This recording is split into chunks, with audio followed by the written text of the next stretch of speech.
Hi everyone, and welcome to Inside Bristol. I'm your host Sheridan Nichols, and I've got Heather Smith joining me today from the YWCA, and we are so excited to talk about the turkey trot. So pull your running shoes out. This is a great event, and to my surprise and everyone else's, 42 years this has been going on. That Yes. in itself is amazing, Heather.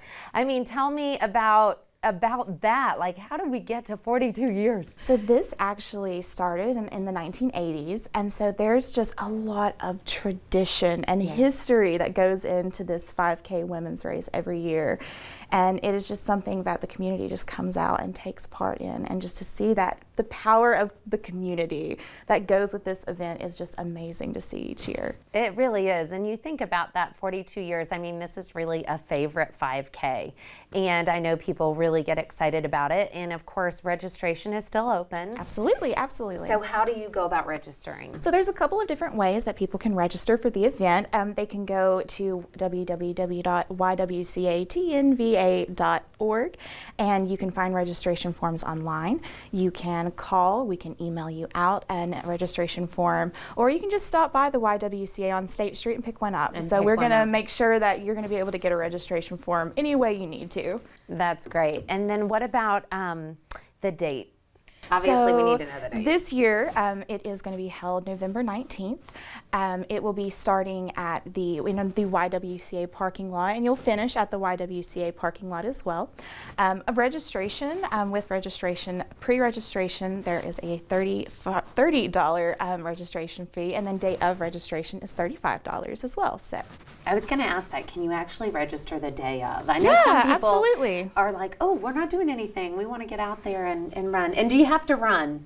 Oh no, absolutely not. With this race, it is really all about that sense of community. We have runners that come out because they need to make their times to go on to do other races. However, we have furry leash companions that come out. There is no one too young or too old to run in this race. I think last year ages ranged anywhere from 6 years up to 77 years. Wow.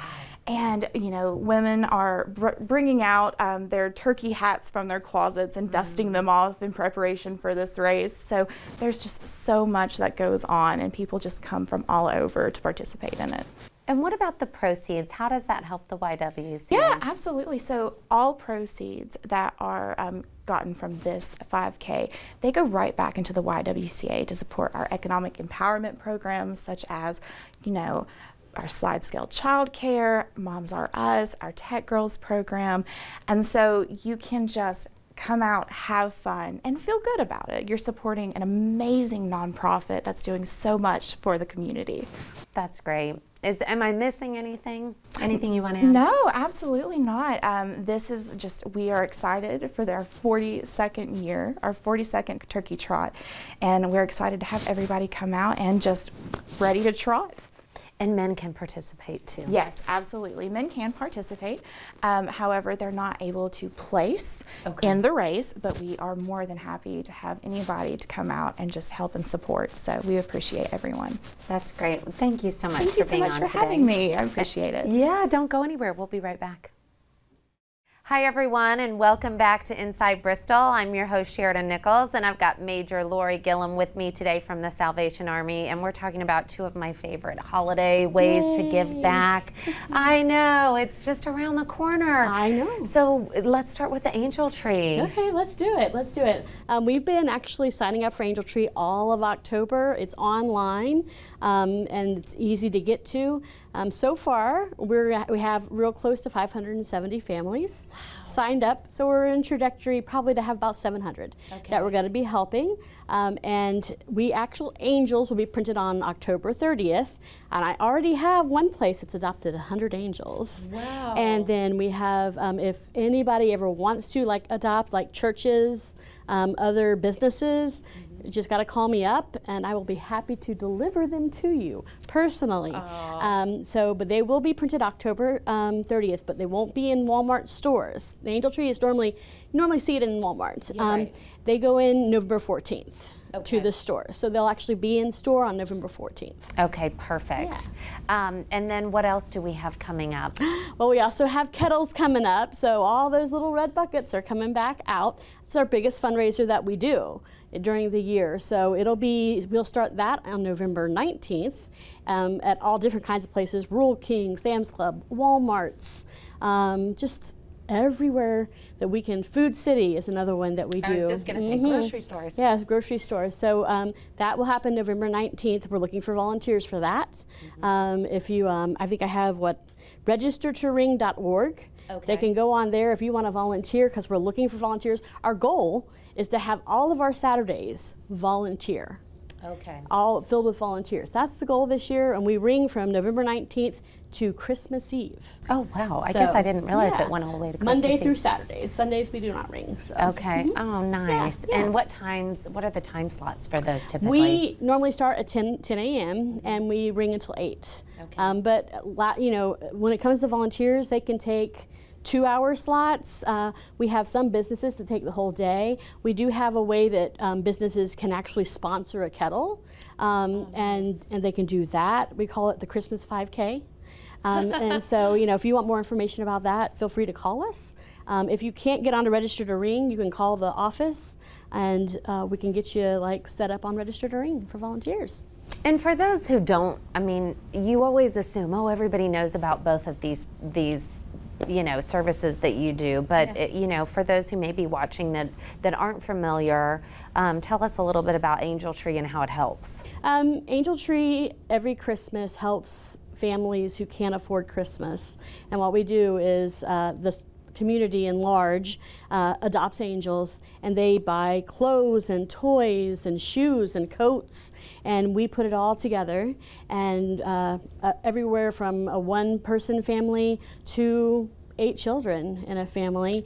Everything from bicycles. It's just amazing to see, but it helps every year these families at Christmas time, and it's just an amazing thing. And then the Red Kettle, biggest fundraiser, and all that money goes right back in to all the programs we do, like our food. We distribute food, we feed, we have our homeless shelter, and all of that goes right back into helping other people. And I know a lot of times when you see those, they're looking for, your extra change or dollars, but is there another way to contribute to that? Yeah, you can go on to our Facebook site. It's the Salvation Army, Bristol, Tennessee, and we have several places that you can just donate. So yeah. That's great. Yeah. Thank you. You're welcome. Am I missing anything? I don't think you're missing anything. Hope that people contact us. We really want volunteers this year because we really have a lot of need this year. We're already 67% higher than we were last year. So if you can help, we would love to have your help this year. Oh, perfect. Thank you so much for being on today. Thank you for having me. And don't go anywhere. We'll be back in just a moment. Hi everyone, and welcome back to Inside Bristol. I'm your host Sheridan Nichols, and I've got Lisa Kofer with me today from the United Way, and we've got some money that's still available, COVID money. Tell me about this. Well, these are dollars that the city of Bristol, Tennessee, and we have Virginia dollars as well through Bristol, Virginia, have given to United Way to administer a program to help folks that have been impacted negatively financially, meaning a loss of income, maybe they got laid off from their job, maybe they had to quarantine because they had COVID and they didn't get paid for that. Maybe their children had to quarantine, so they had to stay home and keep them, and they weren't being paid during that time. If they can show a loss of income like that due to COVID, then we can help with their utility bills. Wow. We can help with electric, water, gas. We also have some food vouchers that we can help them with, up to $250 per family. Wow. So we've got these dollars. We need to spend those. We've helped a lot of folks to be able to pay their electric bills, and we can do it for up to 3 months, which is amazing. But it's so important, they have to show that loss of income. Okay. So there's a very brief application on our website. They can go to unitedwaybristol.org. It says COVID Cares. They can click on that, or they can call our office. The office number is 423-968 4912. Now, I do need to say that these dollars are specifically for low to moderate income families. Okay. So we have a chart that's given to us. It's a national guidelines that we've been given, and so that's how we can determine first and foremost if they qualify financially. And what type of things do they have to show, like pay stubs or W-2s or tax returns? Yeah, there's a lot of different ways they can. We've had folks that have shown tax returns, you know, their check stubs, their bank accounts.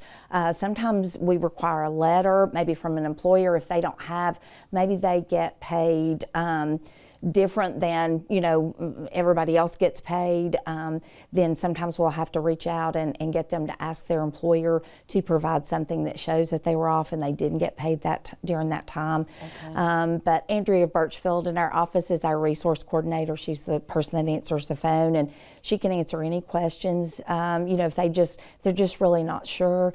And it's so important. I know people don't like to ask for help, especially if they've never had to ask for help before, but these dollars are in our community, and that's what they're here for.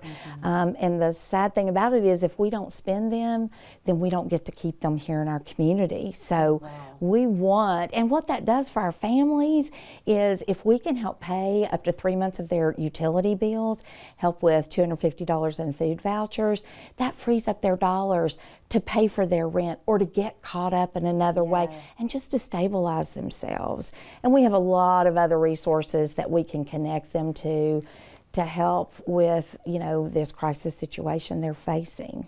And a lot of people probably don't know about it. No, they don't. So definitely, if this isn't affecting you, but you know someone, this is one of those great, you know, tell your neighbor, have them tell, you know, pass it on. Absolutely. So that that they can apply and get some relief for a few months. Yeah, absolutely. So, great. Well, thank you so much for coming on today and sharing this with us. And I hope they stay in our community and can really help some of our families. Me too. That would make such a big difference, especially this time of year. I think we're always looking for a little bit of help, and also with just the way all the prices are up. I think, you know, every little bit counts. So, and those food vouchers will be so helpful. Absolutely. Well, thank you so much. Thank you for having me. And thank you for tuning in. We'll see you next time.